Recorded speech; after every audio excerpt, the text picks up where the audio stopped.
Hello everyone, welcome back to exact me redefining education. उम्मीद करता हूं कि आप लोग बिल्कुल स्वस्थ होंगे। तो स्टार्ट करते हैं आज का लेक्चर और देखते हैं क्वेश्चन नंबर 53 जो कि पूछा गया है 2009 में।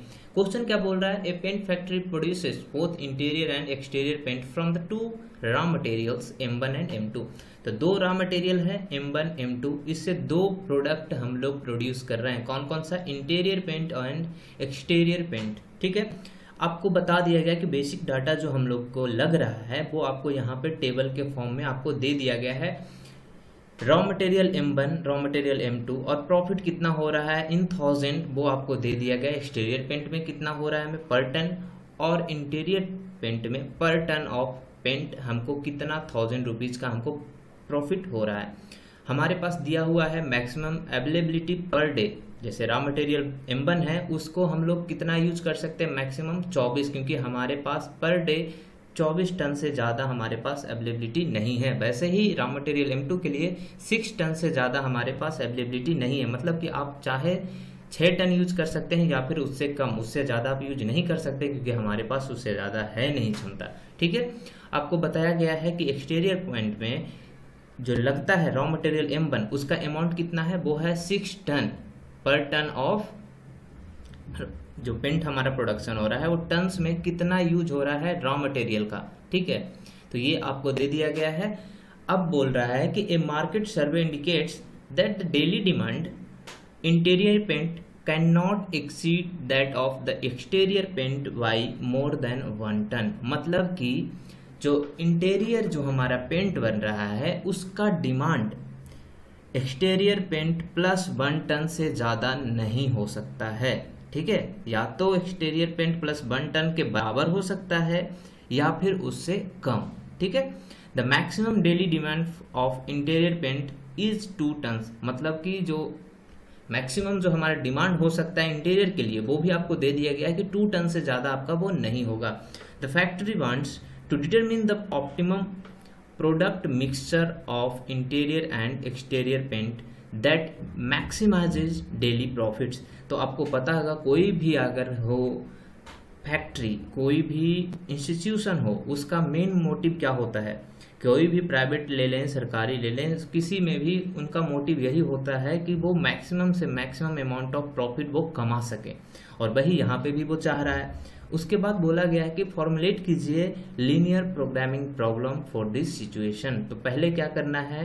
लीनियर प्रोग्रामिंग प्रॉब्लम को फॉर्मुलेट कीजिए जो दिया हुआ सिचुएशन है उसके अनुसार। उसके बाद आप बता सकते हैं कि ऑप्टिमम क्या होगा, क्या होगा मिक्सचर, वो आपसे पूछा गया क्योंकि यहाँ पे बोल दिया है the factory wants to determine the optimum product mixture of interior and exterior paint. तो हमको इसको सॉल्व भी कर देना है।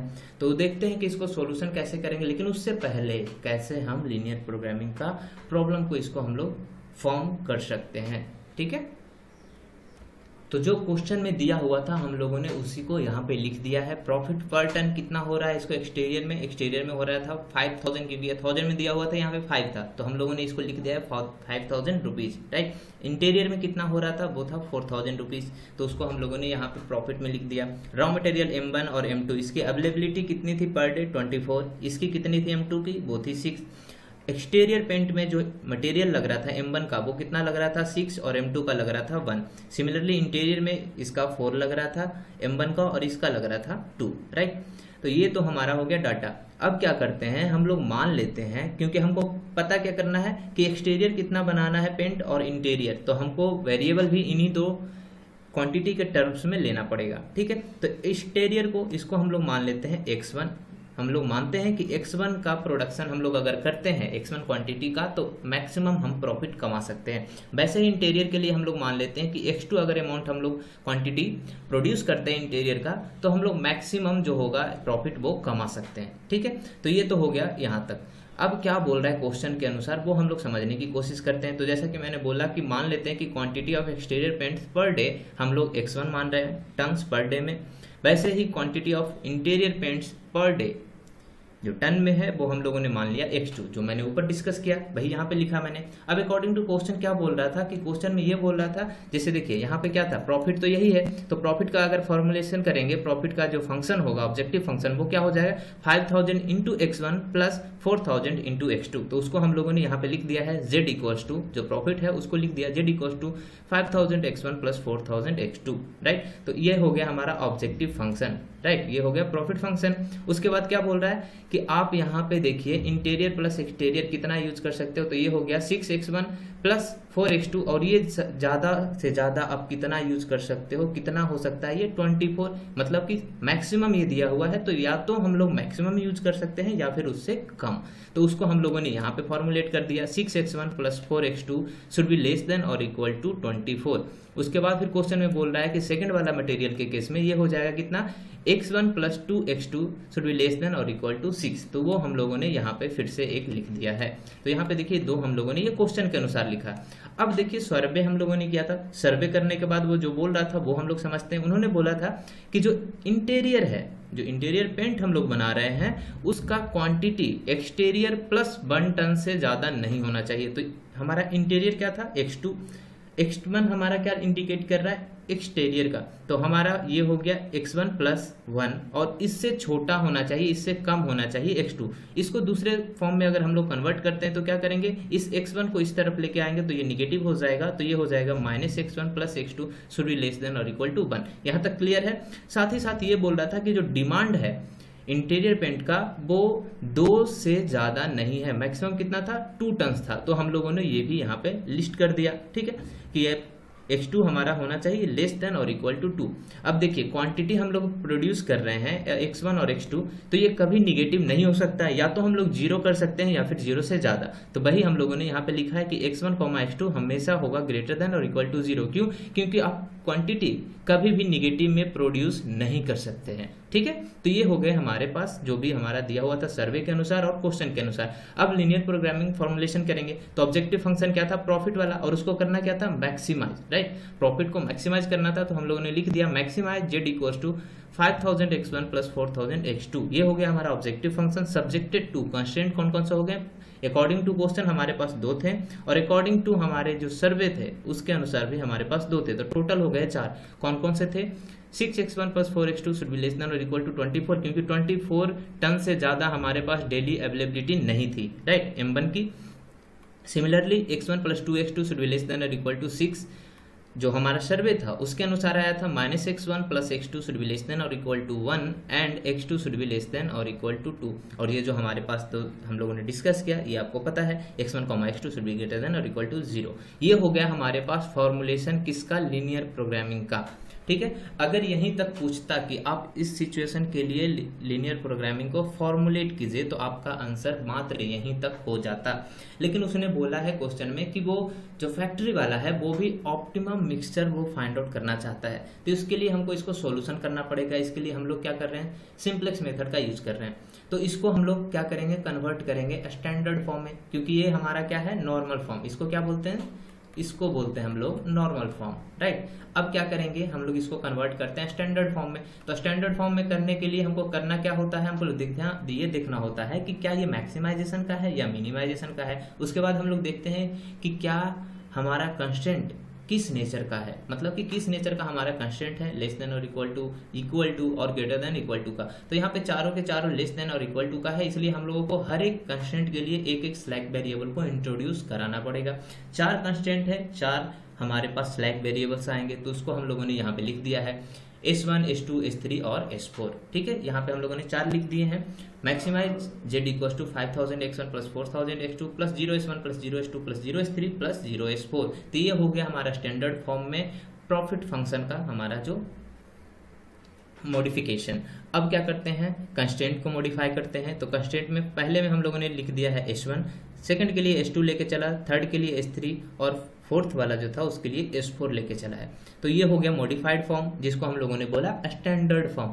अब क्या करना है, अब हमको फिर से करना पड़ेगा इनिशियल टेबल का फॉर्मुलेशन, या फिर जिसको हम लोग बोलते हैं दूसरे शब्दों में आइट्रेशन 0। तो यहाँ हम लोगों ने लिख लिया है आइट्रेशन जीरो, फॉर्मुलेशन किया, या फिर इसको हम लोग बोलते हैं इनिशियल टेबल। इसमें कुछ टर्म यूज होते हैं जैसे कि सीजे बेसिक वेरिएबल, सीबीआई, और जो सॉल्यूशन इधर होता है इंटरसेप्ट, या फिर इसको बोलते हैं हम लोग रेशियो। तो उसको हम लोग देख चुके हैं पहले से भी, इतने क्वेश्चन सॉल्व कर चुके हैं, क्या क्या होता है, कौन सा टर्म किस चीज़ को इंडिकेट करता है, आपको सही से पता है, राइट। ये मैं एज्यूम करके चलता हूँ इतना एक्सप्लेन करने के बाद। तो यहाँ पे हम लोगों ने लिख लिया ऑब्जेक्टिव फंक्शन से कौन कौन से बेसिक वेरिएबल्स हमारे पास आ रहे थे, x1 x2 s1 s2 s3 s4, right. अब इसमें जो हमारा कोफिशिएंट है वो x1 का ऑब्जेक्टिव फंक्शन में था 5000, यहाँ पे 4000, ये 0 0 0 0। यहाँ पे हम लोग लेके चलेंगे जो स्लैग वेरिएबल हम लोगों ने इंट्रोड्यूस करे हैं वो कौन कौन से है, s1 s2 s3 s4। इसका कोफिशिएंट कितना था ऑब्जेक्टिव फंक्शन में था 0 0 0 0, राइट। अब कंस्टेंट से हम लोगों ने इसको फिल किया है। कंस्टेंट फर्स्ट में क्या था, x1 का कोफिशिएंट 6, x2 का कोफिशिएंट 4, s1 का 1, s2 का 0, s3 का 0, s4 का 0, और जो इक्वल टू के बाद हमारा आया था वो था 24, उसको हम लोगों ने यहाँ पे लिस्ट कर दिया। कंस्टेंट सेकंड से हम लोगों ने इसको फिल किया, थर्ड से इसको फिल किया, और फोर्थ से इसको। उसके बाद क्या करना होता है, zj हम लोग को फाइंड आउट करना पड़ता है। तो यहाँ पे देखिए सिंस यहाँ पे कोफिशिएंट सबके सब 0 हैं, तो आप मल्टीप्लाई करें किसी भी क्वांटिटी के साथ 0 को तो ये 0 ही वैल्यू देगा। तो यहाँ पे देखिए 0 into 6 plus 0 into 1 plus 0 into -1 plus 0 into 0, ये आपको दे देगा 0। सिमिलरली आप सेकंड कॉलम में जाओगे, third, fourth, fifth and six, सब में आपको 0 आ जाएगा, ठीक है। अब क्या करते हैं, cj माइनस zj करते हैं। फर्स्ट कॉलम के लिए हो जाएगा क्या, c1 माइनस z1, तो c1 क्या हो जाएगा 5000, z1 क्या हो जाएगा 0, 5000 माइनस 0 ये हो जाएगा 5000। सिमिलरली आप देखोगे c2 माइनस z2, तो ये हो जाएगा कितना 4000 माइनस 0, ये आपका फिर से आएगा 4000, यहाँ पे 0 0 0 0 0, राइट। अब क्या करते हैं, ऑप्टिमलिटी कंडीशन को सेटिस्फाई करने की कोशिश करते हैं। तो ऑप्टिमलिटी कंडीशन किसके लिए लेके चलेंगे, फिर से हम लोग एक बार पूछेंगे कि हम लोग करना क्या चाह रहे हैं। तो हम लोगों को करना है मैक्सिमाइज, राइट। क्या करना है, मैक्सिमाइज करना है। तो उसके लिए ऑप्टिमलिटी कंडीशन क्या होता है, ये होता है cj माइनस zj, जो भी आपका आया है वो less than or equal to होने चाहिए 0 के, राइट। तो क्या यह कंडीशन यहाँ पे सेटिस्फाइड है, तो यहाँ पे देखोगे ये है पॉजिटिव वैल्यू, ये भी पॉजिटिव वैल्यू है, बाकी तो 0 है, इससे कोई दिक्कत नहीं है। दिक्कत किससे है, इस 5000 से और इस 4000 से, मतलब कि हमारा ऑप्टिमलिटी कंडीशन सेटिस्फाइड नहीं हुआ है। तो आप यहाँ पे लिखोगे since all cj minus zj are not less than or equal to 0, so optimality condition is not achieved। उसके बाद हम लोग क्या करेंगे, इसको देखेंगे सबसे बड़ा वैल्यू पॉजिटिव कौन सा है, तो ये आ गया यहाँ पे 5000। तो इसको हम लोगों ने सिलेक्ट कर लिया। इसके कॉरस्पॉन्डिंग जो कॉलम है इसको हम लोगों ने बोला की कॉलम, जैसा कि हम लोग पहले भी करते आ रहे थे, यहाँ पे भी हम लोगों ने वही किया, की कॉलम सेलेक्ट कर लिया। ये हो जाएगा हमारा इंटरिंग वेरिएबल। अब हमको क्या करना होगा, लिविंग वेरिएबल को फाइंड आउट करना पड़ेगा। उसके लिए क्या करते हैं हम लोग, इंटरसेप्ट फाइंड आउट करते हैं। कैसे करते हैं, इस सॉल्यूशन में जो क्वांटिटी है उसको डिवाइड कर देते हैं कॉरस्पॉन्डिंग की कॉलम एलिमेंट से। तो 24 डिवाइडेड बाई 6 ये दे देगा 4, 6 डिवाइडेड बाई 1 1 हो जाएगा, 1 डिवाइडेड बाई -1 ये हो जाएगा -1, ये हो जाएगा 2 divided by 0 it will be infinity. अब क्या करना है, इसमें सबसे मिनिमम पॉजिटिव वैल्यू आप सिलेक्ट कीजिए, सबसे मिनिमम पॉजिटिव वैल्यू, तो वो कौन सा हो जाएगा, ये हो जाएगा 4। अब ये 4 को सिलेक्ट कीजिए और इसके कॉरस्पॉन्डिंग जो रो है उसको हम लोगों ने यहाँ पे सिलेक्ट कर लिया। इसको हम लोगों ने बोला कि ये है हमारा की रो, और इंटरसेक्शन पे जो क्वांटिटी है ये हो गया हमारा की एलिमेंट। तो की एलिमेंट कितना निकल के आ गया, ये निकल के आ गया 6। अब इतना करने के बाद हमको करना क्या होता है, हमको पता चल गया x1 हमारा इंटरिंग होगा और s1 हमारा हो जाएगा लिविंग, राइट। उसके बाद फिर से हम लोग इसको क्या करते हैं, मॉडिफाई करते हैं आइट्रेशन 1 चला के। आइट्रेशन 1 में देखिए यहाँ पे s1 को हटा के हम लोगों ने x1 लिख दिया है, और उसके अकॉर्डिंग हमने कोफिशिएंट को भी यहाँ पे चेंज कर दिया 5000 में, राइट। अब ये सभी कैसे हम लोग फिल करते थे ये आपको पता है, हमारे पास होता था न्यू वैल्यू इक्वल्स टू, अगर हम लोग देखते हैं न्यू वैल्यू किसके लिए, की रो के लिए। की रो कौन सा था, फर्स्ट वाला था, तो उसके लिए क्या हो जाता था, old value divided by key element, old value divided by key element. तो यहाँ पे 6 था, तो 6 डिवाइडेड बाई 6 कितना हो जाएगा, 1 हो जाएगा। उसके बाद आप ध्यान दोगे सेकंड वाला टर्म था 4, तो 4 डिवाइडेड बाई 6 करोगे कितना हो जाएगा 2/3। यहाँ पे कितना था 1 डिवाइडेड बाई 6 ये हो जाएगा 1/6 हो जाएगा। सिमिलरली आप इसको भी करोगे। लेकिन अगर हम लोग की रो के अलावा की बात करते हैं, बाकी के जो ये सभी एंटिटीज इनको भी तो हम लोगों ने फिल किया, तो उसके लिए भी आपको पता है फॉर्मूला क्या था, new value equals to old value minus corresponding key column element into corresponding key row element divided by key element. मैं ये हर बार ये इसलिए बता देता हूँ, हर बार इस फॉर्मूला का इसलिए मैं जिक्र कर देता हूं ताकि आपको ये याद हो जाए, ठीक है, कहीं आपको रटना नहीं पड़े, बार बार देखने से चीजें हमें याद हो जाती है, इसलिए मैं बार बार यहाँ पे लिख रहा हूँ। ऐसा नहीं कि मैं आपका समय बर्बाद करने की कोशिश करता हूँ हर दिन, ठीक है। चलिए इतना हम लोगों ने किया, इस फॉर्मूला का यूज करके हम लोगों ने इन सभी को फिल किया, ठीक है। अब फिर से हम लोगों ने ZJ कैलकुलेट करना स्टार्ट किया। ZJ कैलकुलेट किया तो हम लोगों को आ गया 5000 इंटू 1 कितना आ जाएगा 5000। बाकी तो सर जीरो के जीरो है, तो जो भी हमारे पास क्वांटिटी आएंगे वो इसी के कारण आएंगे, राइट। जो नन जीरो क्वांटिटी आएंगे वो इसी के कारण आएंगे, तो हम लोगों ने उसी पे ध्यान दिया। तो यहाँ हो जाएगा 5000, यहाँ हो जाएगा 10000 डिवाइडेड बाई 3, यहाँ पे हो जाएगा 5000 डिवाइडेड बाई 6, जिसको हम लोग फिर से कैलकुलेट किए तो आ गया कितना 2500 डिवाइडेड बाई 3। ये जीरो हो जाएगा, ये जीरो जीरो। अब क्या करना है CJ माइनस ZJ, यहाँ पे CJ का वैल्यू कितना है 5000, ZJ का वैल्यू 5000, तो ये हो जाएगा माइनस करके जीरो। यहाँ पे आप देखोगे तो ये आ जाएगा 2000 डिवाइडेड बाई 3, यहाँ पे हो जाएगा माइनस 2500 डिवाइडेड बाई 3, ये हो जाएगा 0 0 0, राइट। फिर से हम लोग ऑप्टिमलिटी कंडीशन को सेटिस्फाई करते हैं। क्या होता है CJ minus ZJ should be less than or equal to 0, यही होता है ना हमारा ऑप्टिमलिटी कंडीशन मैक्सिमाइजेशन के लिए। तो देखिए यहाँ पे ये तो ठीक है जीरो, ये निगेटिव, ये 0 0 0, लेकिन ये है हमारा पॉजिटिव वैल्यू, तो ये हमारा ऑप्टिमलिटी कंडीशन फिर से सेटिस्फाइड नहीं हुआ। तो हम लोग क्या करेंगे, फिर से इसको सेटिस्फाइड नहीं होने के कारण हम लोग इसको सिलेक्ट करते हैं, क्योंकि यही एक पॉजिटिव वैल्यू बचा हुआ है, ठीक है। तो इसको हम लोगों ने सिलेक्ट किया और इस वाले कॉलम को हम लोगों ने बोल दिया हमारा नया वाला की कॉलम हुआ। नेक्स्ट वाले इटरेशन के लिए ये हो गया हमारा की कॉलम, ठीक है।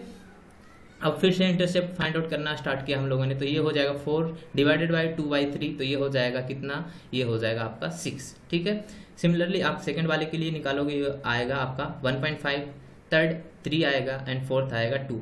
इसमें देखिए सबसे छोटा पॉजिटिव वैल्यू वो कौन सा है 1.5, इसको सिलेक्ट किया। इसके कॉरस्पॉन्डिंग जो हमारा वेरिएबल है ये हो जाएगा लिविंग और ये हो गया हमारा एंटरिंग वेरिएबल, ठीक है। अब ये हमारा हो गया की रो, ठीक है, नया वाला की रो ये हो गया और की एलिमेंट कितना हो जाएगा 4/3। आप फिर से क्या करोगे, आइट्रेशन सेकंड चलाओगे और ये जो फॉर्मूला है इसका यूज करके आप फिर से एंट्रीज को आप फिल करोगे। अब हमारा की रो कौन सा हो गया, ये वाला की रो है, तो इसके लिए फॉर्मूला ये वाला यूज होगा और बाकी के एलिमेंट जो हो गए ये सभी एलिमेंट, इनके लिए आपको यूज करना पड़ेगा नीचे वाला फॉर्मूला, ठीक है।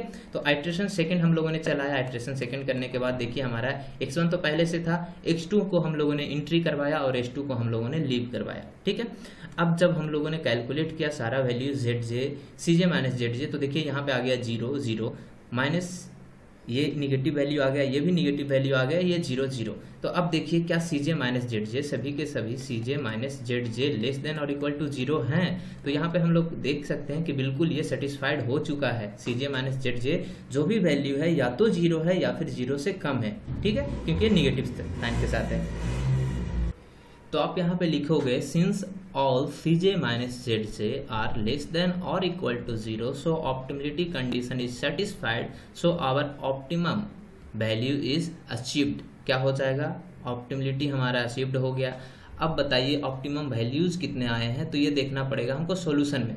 x1 का देखिए सॉल्यूशन में क्या आ गया 3, x2 का कितना आ गया 3/2, और जो हमारा सॉल्यूशन का वैल्यू आया z का वो कितना आया है, वो आया है 21,000।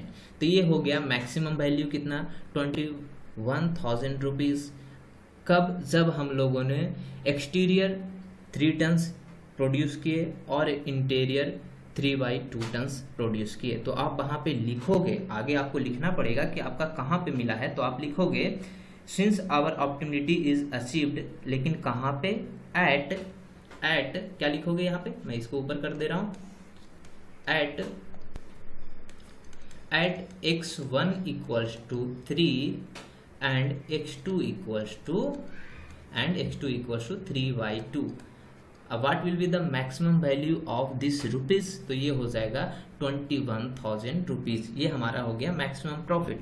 अब इसको शब्दों के रूप में लिखना है कि कितना प्रोडक्शन करना है एक्सटीरियर पेंट का और कितना प्रोडक्शन करना है इंटीरियर पेंट का। तो आप बोल सकते हो कि एक्सटीरियर पेंट हम लोग 3 टन्स पर डे करेंगे और इंटीरियर हम लोग करेंगे 1.5 टन पर डे, ठीक है। तो ये हो जाएगा आपका उत्तर। तो ये सब आप लिखोगे, मैं तो वो सब आप खुद से लिखोगे, जो भी लैंग्वेज वाला है। मैं ज़्यादा समय आपका कंज्यूम नहीं करना चाह रहा हूँ, इसलिए मैं आपको बस बता दे रहा हूँ प्रोसेस क्या होगा, आपका फाइनल आंसर क्या होगा, बाकी आप पे है आप कितने बेहतर तरीके से रिप्रेजेंट कर सकते हैं अपने थॉट्स को।